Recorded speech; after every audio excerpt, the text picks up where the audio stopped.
سندھ کے اندر بدین کے اندر لواری کا آپ نے نام سنا ہوگا. بڑے افسوس اور دکھ کے ساتھ میں یہ بات کہہ رہا ہوں, اور ہمارے استاد اور شیخ عبداللہ ناصر رحمانی نے اس حوالے سے ایک مضبوط آواز کو اٹھایا کہ بدین کے اندر ایک نام نہاد ہی کہنا چاہیے نا, تصوف ایک خانقاہ بنی ہوئی ہے, وہاں پہ انہوں نے شاعر اللہ کی اس طرح توہین کی ہے کہ بیت اللہ بھی بنایا ہوا ہے, سعی بھی بنائی ہوئی ہے, منا بھی بنایا ہوا ہے, عرفات بھی بنایا ہوا ہے, مزدلفہ بھی بنایا ہوا ہے, اور اعلان کیا اس سال حج ہوگا. جو بندہ سعودی عرب میں حج نہیں کر سکتا وہ بدین میں لواری کے ضلع میں آگے حج کر لے.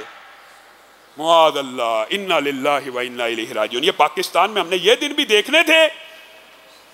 شیخ عبداللہ ناصر رحمانی نے حکومت کو وارننگ دی ہے, اگر آپ نے اس کام کو, ٹھیک ہے بڑے کام برداشت والے ہوتے ہیں, ہم برداشت کرتے ہیں بین المذاہب ہم آہنگی کے لیے, بین المسالک ہم آہنگی کے لیے, لیکن یہ کام بریلوی مکتبہ فکر میں بھی جائز نہیں ہے, دیوبندی مکتبہ فکر میں بھی جائز نہیں ہے, یہ کسی بھی اسلامی فرقے میں جائز نہیں ہے کہ آپ پاکستان کے اندر حج کرنے کا اعلان کریں اور حج کی صدا دیں اور کہیں یہ غریب بندوں کا حج ہے, جس کے پاس وہاں جانے کے پیسے نہیں, وہ یہاں پہ آ کے حج کر لے, اس کو اسی طرح ثواب ملے گا جس طرح مکہ مدینے میں ملتا ہے.